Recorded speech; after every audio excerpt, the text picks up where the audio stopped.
Okay, we're on Yud Gimel Amud Aleph 13a, 13a4.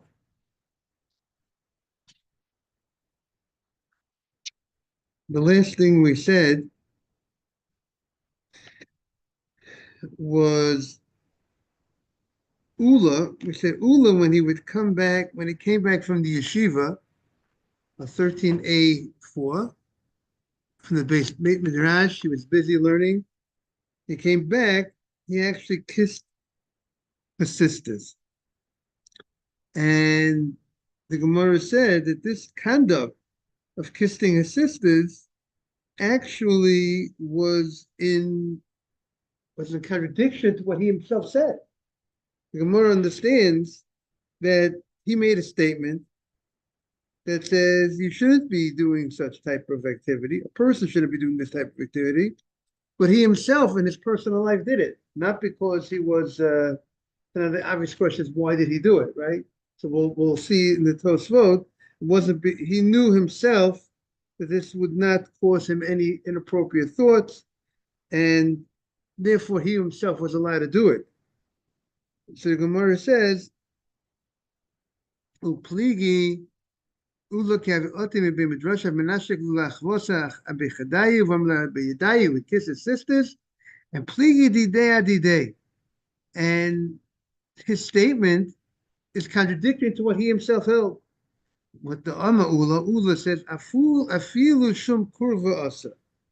Any type of getting close, being physical, is forbidden with these women.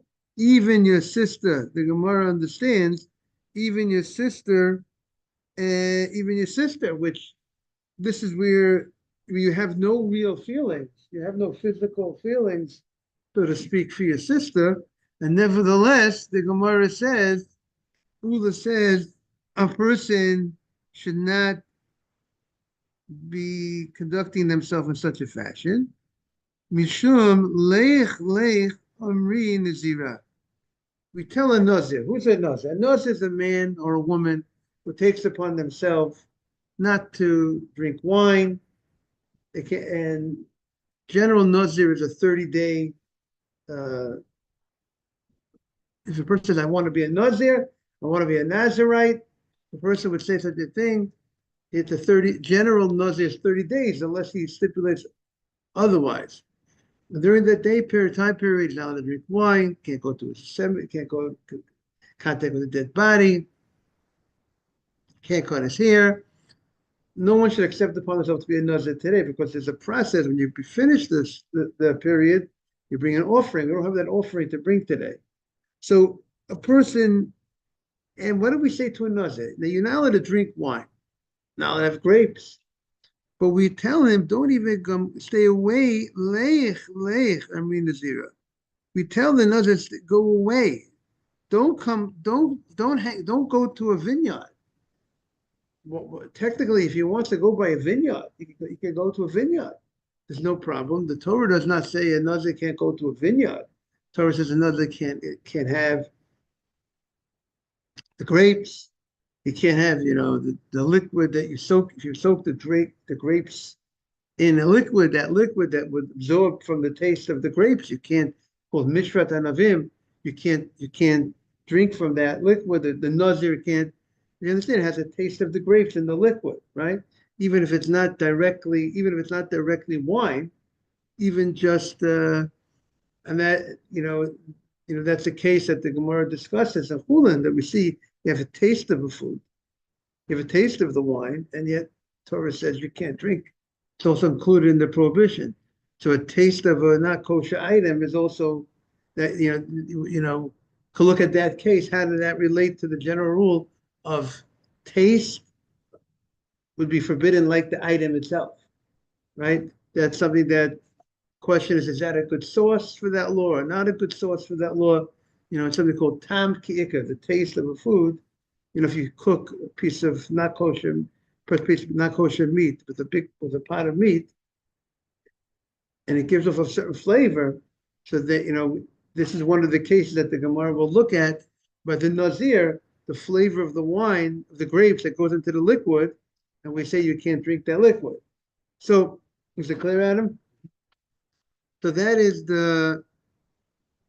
but we tell the Nazir, stay away. Don't even go around don't even come, schar.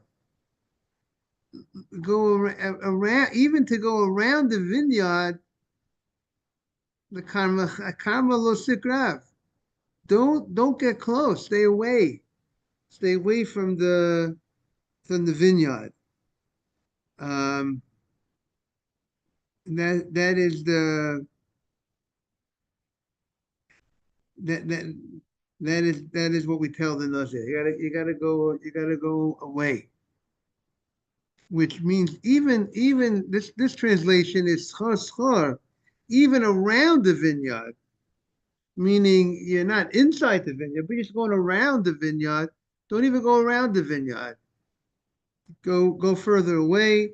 Go don't get close to the others translated actually schar. Go around and don't get close and don't get close. Don't approach the vineyard. But that's a safeguard. That's a safeguard. Don't get too close. So too, when it comes to these women, even the women, a sister is one of the women that the Torah forbids having be intimate with. And even though in the Chiddush is, even though you might not have any feelings for your natural type of, lust type of feelings for a sister, but nevertheless, you're supposed to take this fence, make this fence. Don't get close. And the Rambam writes that the only two people, a mother to a child and a father to a daughter, that is fine for them to kiss each other, embrace each other. Even though yes, a mother and a child, it's also to have relations. It's also a very serious sin. A mother with a child or father with a daughter, but those are that they did not forbade. The only one, but nevertheless, the Rambam says it's not appropriate. It's forbidden for someone to be physical with his sister, with his aunt, and that's people shouldn't be kissing those relatives. Okay, Tana de Be'elio. Now we have a very fascinating story here in the Gemara. Tana de Be'elio. There was a story. Maisa b'Talmud Echad. Good morning, Mark. Morning, Rabbi. Morning. There was a story with a certain student. Sheshana Harbe. He was a real student. He was a great student. He learned a lot of Mishnayot, the Kara Harbe, learned a lot of Tanakh, Chumash, Tanakh. Vishimesh Talmidei Chacham Harbe. And he spent a lot of time asking questions, hearing explanations of the Mishnah, which really is called Gemara, Talmud. Talmud is when you spend time around big rabbis and you hear how they explain the Mishnah, the meaning of the Mishnah, the details of the Mishnah, different, because Mishnayot don't generally give reasons for the law. The Gemara gives reasons, and the rabbis elaborate on it. So this young man, he spent a lot of time. He learned Gemara as well. So he learned Chumash, Mishnah, Gemara, Umeis b'chatzi chayav, and he died young. He died at a very young age. V'hoita ishto netelet tfilav, and his wife took his tefillin, and Tosfos HaRosh says that he quotes a pasuk in Yeshaya that says that connects longevity to wearing tefillin. We all know longevity about honoring one's parents, but there's a pasuk in Yeshaya It's not found in the actual Chumash, but in the Yeshaya that talks about longevity by putting on tefillin. And she took his tefillin, umachzarta b'batei knesiyot u'batei midrashot, and she went with them to the synagogues and to the places of learning. V'amra lahem, usually in those days they had a separate place for shul synagogue, a separate place for learning. And she said to them, Ksiv Torah. It says that about the Torah, when you keep the Torah, good morning, Rabbi. Ki hu chayecha v'orech yamecha. It is your life, and this will be the length of your life. Keeping the Torah, you'll get this world, and you'll also get the next world. So she wanted to know, Ba'ali, Sheshana Harbe, my husband, she said, they learned a lot of Mishnayot, Bekara Harbe, they learned a lot of Chumash. Now we're turning the page. Vishimesh Talmidei Chacham Harbe, and he served many Talmidei Chachamim, many rabbis. Why did he die at such a young age? Nobody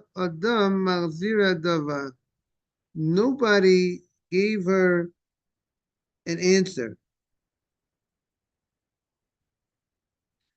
No one gave her an answer to answer her question. She doesn't understand. Rabbi, weren't we somewhere else where we ended off? Yeah. So so this morning we said that the rabbi, there was a rabbi who Ula, he actually kissed his sister, and the Gemara said that activity of kissing a sister, he was not in agreement with what he himself said, that you should not get close. He said that you should not get close to your relatives, just like we tell a Nazir. Good morning, Simon. We tell a Nazir who made a vow to stay from wine and cemetery and cutting his hair. We tell him, don't get close to the vineyard.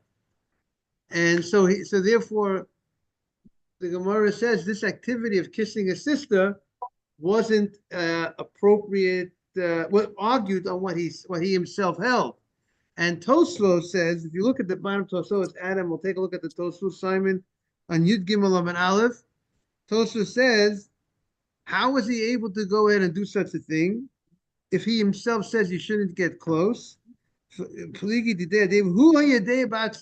rabbi who kissed his sister, he knew about himself. He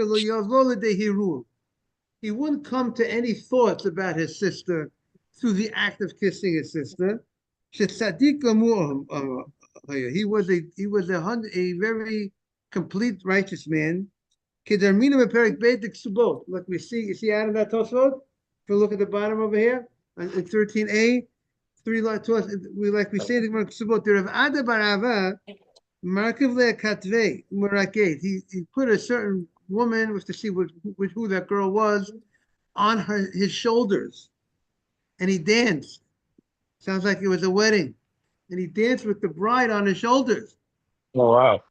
Amalei Rabbanan, so his student, the rabbi said, Anan, could we do that? Anan, No, we no, take a you girl, can't. put her on our shoulders and dance with her? So Simon says, no way, Rabbi.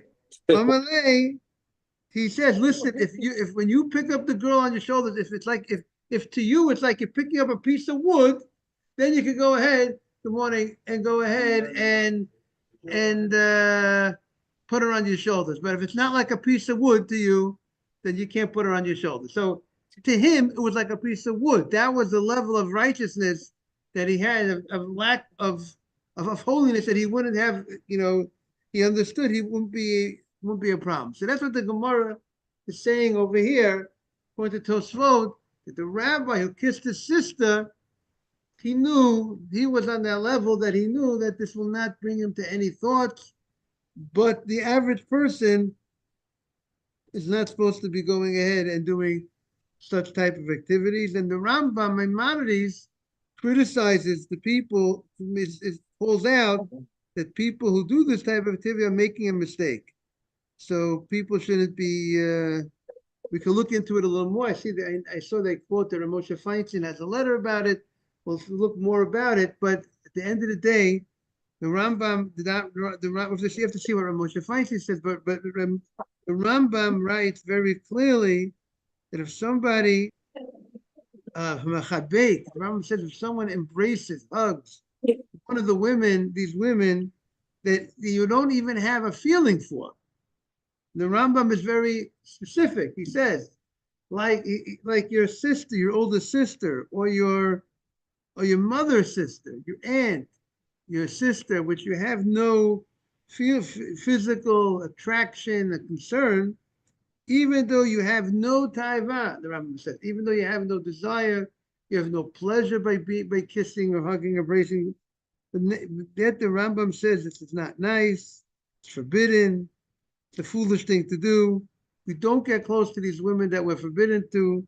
We don't get close to them, whether they're older, whether they're younger. Only two, Rambam says, the only exceptions to the rule is a mother with a child, with her son, and a father with his daughter. Those you could embrace, those you could kiss, those you could hug. But if it's not your daughter, it's not your mother, you shouldn't be physical. Right. So we have to see. We have to look. We have to see. Right. But this is what the What Rambam was the says. question? No. Simon is saying like a lot certain. It seems very common that this is the normal greeting that you greet people that way. But we'll have to see. We'll have to look into it more. At the moment, we have a Rambam. We have seems like that it's not supposed to be done. You know, so that's something we have to recognize. I get that. Like I said yesterday, the only ones I really do with, it's not an only one, but my sisters also, they're very religious. You know, they wear wigs and skirts and they'll kiss me hello. But Right. So it's according to the Rambam. Only their brother. Right. But so there, according to the Rambam, it seems like it's a problem. It shouldn't be done. We can look at it more. We can look into it more. But that's black and white. The Rambam is very clear, and what I'm saying. He doesn't. He's not being ambiguous at all, right, Adam? We got a Right. lawyer in the house here. He says very clearly. He spells out that it shouldn't be done. So. And from our Gemara, the way in some bring our Gemara as the source for the Rambam. Our Gemara that stated that the rabbi kissed his sister, and the Gemara said that disagrees with his own statement that he says you shouldn't do that. The Gemara here is very clear that you shouldn't do that. And Tosfos says, okay, he was a big tzaddik amor. Maybe Mark, you're a big tzaddik amor. Maybe that's why you understand what I'm saying. But the average person is not supposed to say, "Good morning. Just want to welcome you to the class." An average person should not I'm say not that. saying I'm Sadiq. Okay. I'm saying maybe I shouldn't. Meanwhile, so far it seems that as of now, it does not seem. It seems to be not appropriate to do. Now, okay. Tana de Leo. So here we have a fascinating story. By the way, sir, I just want to remind you if you said Birkat Torah yet. But great.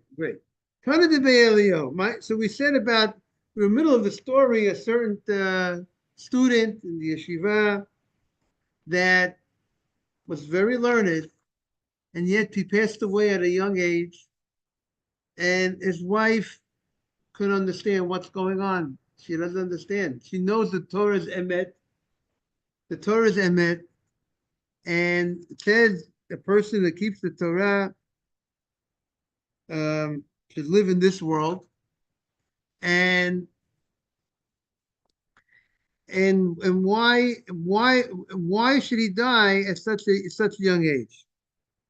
Now, of course, Hashem has his cheshbonot, and of course, maybe they could have, they could have said something to whatever Hashem does is obviously Hasur Tamim Polo, whatever whatever God does, morning Mark, he has his reasons. But they didn't feel she was ready to hear that or whatever it was. So they did not tell her an answer to the question. Pam achat nisarachti etzla.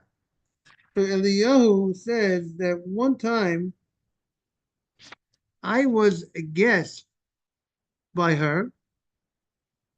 Obviously, he was a guest in a way there was no question of yichud. V'haita mesicha kol otamura. And she was talking about the story of her husband. She was saying, why did my husband, she said, why did my husband pass away at such a young age? Well, Martila, and I said to Biti, my daughter, we are on 13b, 13b1. I said to her, my daughter, B'meini duteich mahu etzlech. When you were a nida, at the time, you have it, Simon 13b1. When you were the days that you were in, when you were in nida, what was the? How did he conduct himself? Morning, Mr. Haber. Good to see you. At the time when you were in nida, how did he conduct himself? So meaning to say, how was he? Was he very careful in the laws of not being physical with a woman, with your wife during the time that she's in nida? So you know what he said? He says, Amra li, so the wife told me, Chas v'shalom, afilu be'etzba ketana lo nogabi. He didn't touch me with his little pinky. So he was very, very careful that,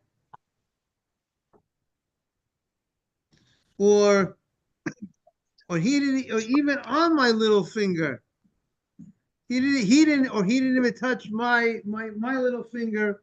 That's how careful he was. I feel even in he didn't touch my pinky. That is how careful he was at the time period when I was in nida. He didn't touch my pinky. Now, okay, but there's something called a zava, a lady, when she has a period and an unusual time. So she's a zava, and the zava is also forbidden to the husband. She has to count 7 clean days, and after those 7 clean days, she goes to the mikveh.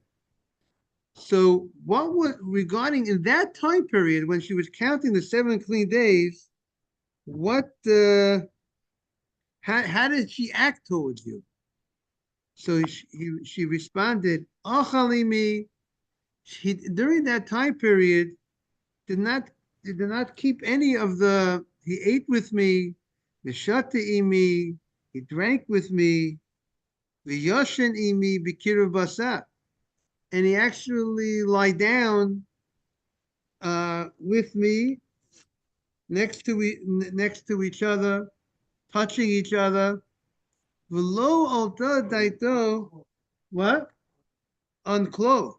V'lo alta daita al adava acher. And but he did not think about having relations with me during this time period, because the lady has to go to the forbidden during this time period of the zava. It sounds like they didn't have clothing on, but they, because they were, husband and wife, and at a later date they're going to be permitted after she goes to the mikveh. He wasn't thinking of having relations with her, but he was not. There was none of the fences, or none of the things that were supposed to be done. He was keeping during that time period. It's terrible. It's a big problem. So again, there's two times. Meaning sometimes a lady's a nida, right? Sometimes a lady's a zava. So it seems that the husband made a big mistake, and he thought that only during the time that the lady is a nida, an unusual period that she has a period, that's when you can't, then you have to have all the fences and all the things that that you can't can't touch each other. But in the time that, however, when she's having not her regular period, when the time period is when she's being a zava, then even though she's also forbidden to the husband, but her husband conducted himself that there's no need for offense during that time period. And so so now the rabbi said, Vamarti lo baruch hamakom. Now we understand, you've been asking this question and you've been going around telling people you don't understand what's going on, why it happened. This is the answer. Tefillin to the bit, and it's always and asking what's going on. It says that tefillin, when you keep mitzvah, when you keep tefillin, and when you learn, you're supposed to go. You're supposed to live a long life. Why did my husband? What's the reason why my husband passed away? And no one gave her an answer. Obviously Hashem has his answers, but now the rabbi, he said, I have the answer for you. I presume the rabbi felt that if she's always asking the question, and it could be you make Hashem look bad, perhaps, when if you don't answer the question, as if perhaps that like Hashem is doing something and you don't understand why God is doing it, and maybe you're questioning God, perhaps. But see, the rabbi said, I have the answer to the question. Because your husband didn't conduct himself the way he was supposed to. So on his level, even though that's not the punishment, to die young is not the punishment for not keeping certain fences, or even if it's, according to the Rambam, like we saw yesterday, being physical, sleeping being in the bed next to her, even if not having relations, would be a biblical prohibition, but it's not a prohibition that doesn't carry with, not a dying young. It's not intimate with her. He didn't have relations with her. He was next to her. But I presume, sometimes Hashem, with tzaddikim, righteous people, sometimes maybe the punishment is sometimes a higher standard, higher level. So he says, Baruch HaMokum Shahargo, Shalom Nasa Panim LaTorah. So he did not, be careful to keep the Torah properly. And Shahari Omer Torah, but the Torah says, Vel Isha, a woman, Benidat Tumata, when she's in a time period that she's Tameh, when she's in Idah, but it doesn't only apply when she's in Idah. Even when she's a Zavah, when she has a period, an unusual time, Lo Tikraf, you shouldn't get close. So he's quoting this pasuk. So it sounds like the way the rabbi is going is that it's a biblical prohibition. Sounds like either like the opinion of the Rambam, that being close with the woman, being physical with the women during this time period when she's forbidden to you, when she's in Idah, is the Torah is forbidding, don't get close.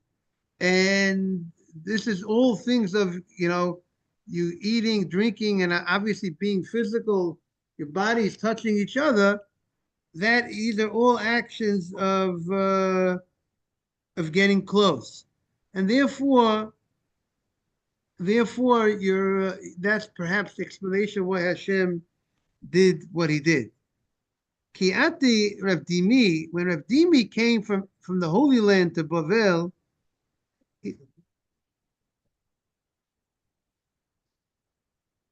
right, it's a big thing for the rabbi to say that's what happened. Right. Rabbis wouldn't say, but I think that's what I was thinking. That's why nobody ever responded to her. She was going around the synagogues and the Beit Midrashim, and she was taking the tefillin and she's telling stories. My husband learned a lot. He's the Chumash, Mishnah, Gemara, and look what happened to him. He died. What's going on? What the Torah says this, and then the Tanakh says that they're supposed to live long, and what happened? So nobody answered her. But I think, but this rabbi felt at a certain point, yeah, he wanted, because I think it could be, if you constantly ask the question, it could be people, people might question the puzzle. You might be creating a little dent in the emunah of people. That's perhaps why the rabbi felt, I got to say something. Therefore, the rabbi said, maybe it was because, and maybe the rabbi knew that why did he ask this question? The million and one things that a person could have, but it could be that the rabbi understood that maybe this is an area that people made a mistake. That's correct. So how did your husband conduct himself with you during the time period when you were nida? And she said he was unbelievable. He didn't touch my pinky. He was so careful. But then he says, okay, that's when you had your normal period. What about when you had your not normal period? And so she said, no, there's something called 7-Eleven, right? We have a 7, I think they're closing some 7-Elevens, right? The 7-Elevens, right? 7-Eleven, you get a drink, right? A soda, right? So the first, a lady, when she has a period, it's normal. Let's say she has a period, it's normal for her to see blood for the first seven up to 7 days. Usually she sees blood 3-4 days. Hopefully by day 5 she's already clean. Hopefully, but that's called the normalcy the first 7 days. But then the next 11 days it's not normal for her to see blood. So if she sees blood during that next 11, that's called, now she's entering the zava. That's called not the normal period. And there's certain laws. If she sees blood in that time, if she sees blood on three days in a row, and during that time, she has to bring what? I mean, okay, we'll have to see the halachot about it. But if she sees blood during that time, 3 days in a row, she actually has to bring a korban. She has to bring a offering at the end of that period of time. So during that, if she became, that's what today, it's very, Mark is asking a great question. Today, because it's very, it gets confusing which days are nida days, which days are zava days, and because a zava needs to have 7 clean days in order for her to go to mikveh. A nida does not need 7 clean days, Torah level. But because it became very difficult for the Jewish girls to figure it out, so the Jewish girls said, we're treating everything like a zava. We're treating everything like that time period that we have to have 7 clean days. And that's how the girls, and that became law. What? They don't use that, right? That's on a Torah level, but because it becomes confusing to figure out, keep the this during my nida time. Is this expected, not expected? So the Jewish girls says Benot Yisrael.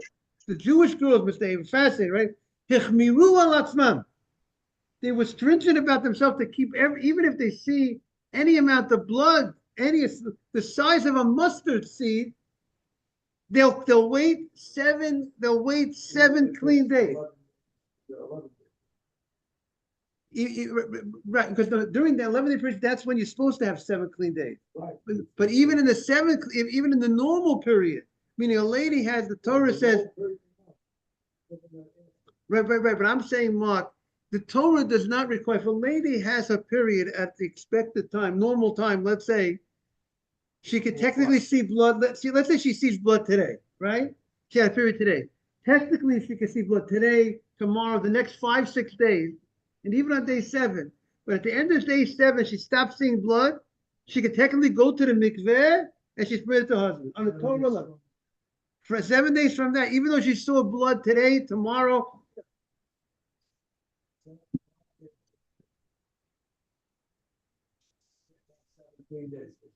Done on the 12th day, now in the 11-day period. Right. If she sees blood, she's still wait from 7 days from that day. Right, because she didn't have 7 clean days, exactly. But I'm saying to you that on a Torah level, technically a lady, if she had a period at a regular time, she doesn't need 7 clean days. Got that? She sees blood today. She doesn't need 7 clean days on a Torah level, if it's a regular period. If it's during a non-time, she would need to see she to count 7 clean days. If she had multiple days, 3 days in a row of seeing blood during a non-expecting period, she would have to count 7 clean days. It gets a little complicated in the morning to know what are you in the 7 day an expected period of time, not expected. So therefore, they made across the board that they said that they're going to always wait 7 clean days. Whatever, right? They're going to wait 7 clean days. But in order for a woman to start counting 7 clean days, we have certain laws. You have to wait from the time she started her period. She has to wait either 4 or 5 days, whatever your community custom is, before you start counting the 7 morning showers, the 7 clean days. And that's what was during this time period, with that 7 clean day time period. When she was seeing blood during the seven needed days, no, he was perfect. But during the 7 clean days, he wasn't perfect. He thought there was no problem. He didn't sleep with her during that. He wasn't intimate. So the commentaries say, how can he make such a mistake? They're gonna, So the commentaries, one of the commentaries, Tosfot points out, some say that they had a custom in those days. They would go to the they went to the mikveh after 7 days, and then they went to the mikveh again. So maybe after the first time she went to the mikveh, but before the conclusion of the 7 clean days, after the 7 needed days, she went to the mikveh, but she still has to wait 7 clean days. So she already went to, there's discussion exactly how could he do such a thing. So some want to explain she already went to the mikveh, but still it wasn't yet finished yet, the process. So there's discussion about how could he make such a mistake. Like it says in the bottom of here,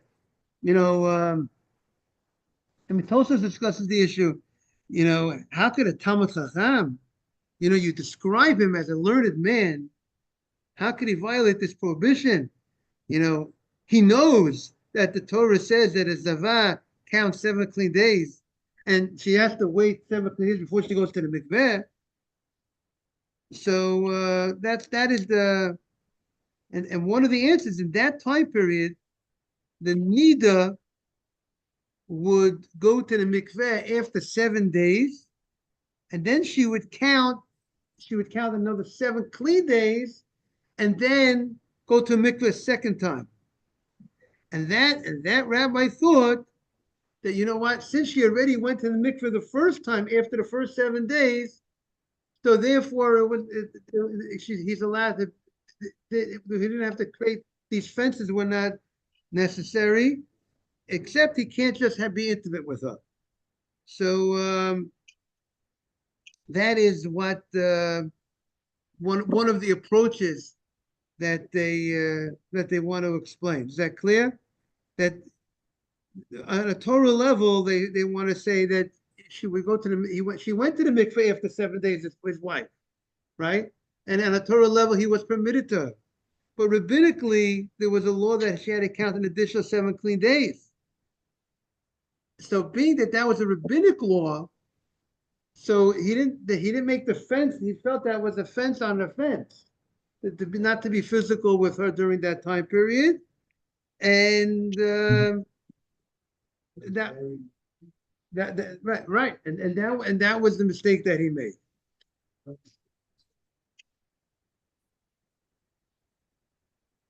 For violating the rabbinic law, exactly. Not a Torah law, exactly. But the way, right? Meaning, according to this approach, he violated rabbinic law, and yet, but again, because of his level of who you are, who the person is, sometimes maybe Hashem will, again, is that the only reason why Hashem did it? But this is what the Rabbi Eliyahu wants to say. That could be. However, the Gemara says, Ki ate Rav Dimi.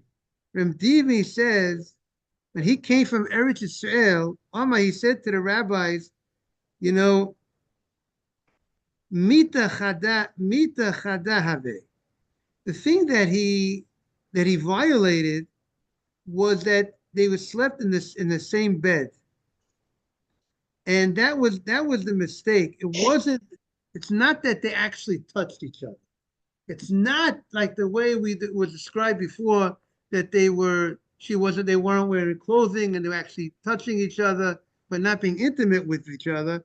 Rather, the thing that he violated was that they were sleeping in the same bed during that time period, that they're not allowed to be with each other. The fact, even though there was a distance from each other, but the fact they were sleeping in the same bed, and the rabbi thought it was permitted, and that was the big mistake. And my Marava Ami in Eretz Israel says no. Omer B'Yitzchak Yosef, Sina, the lady was wearing like some sort of pajama pants. Mafsik beino beina. They were in the same bed, but they weren't touching flesh to flesh. It was she had her pajamas on, and but still they were. This was a time period that was forbidden. They can't be sitting next to each other in the same bed. But again, this is because of his stature of who he is. Was probably, maybe Hashem held him to a higher level, that he should have known that was not appropriate conduct during that time period. Even though it was unintentional, it sees how strict it is. He did this thing by mistake, but the punishment was very severe. Okay, everyone should be protected. I want to wish everyone a beautiful, beautiful day. Fascinating Gemara.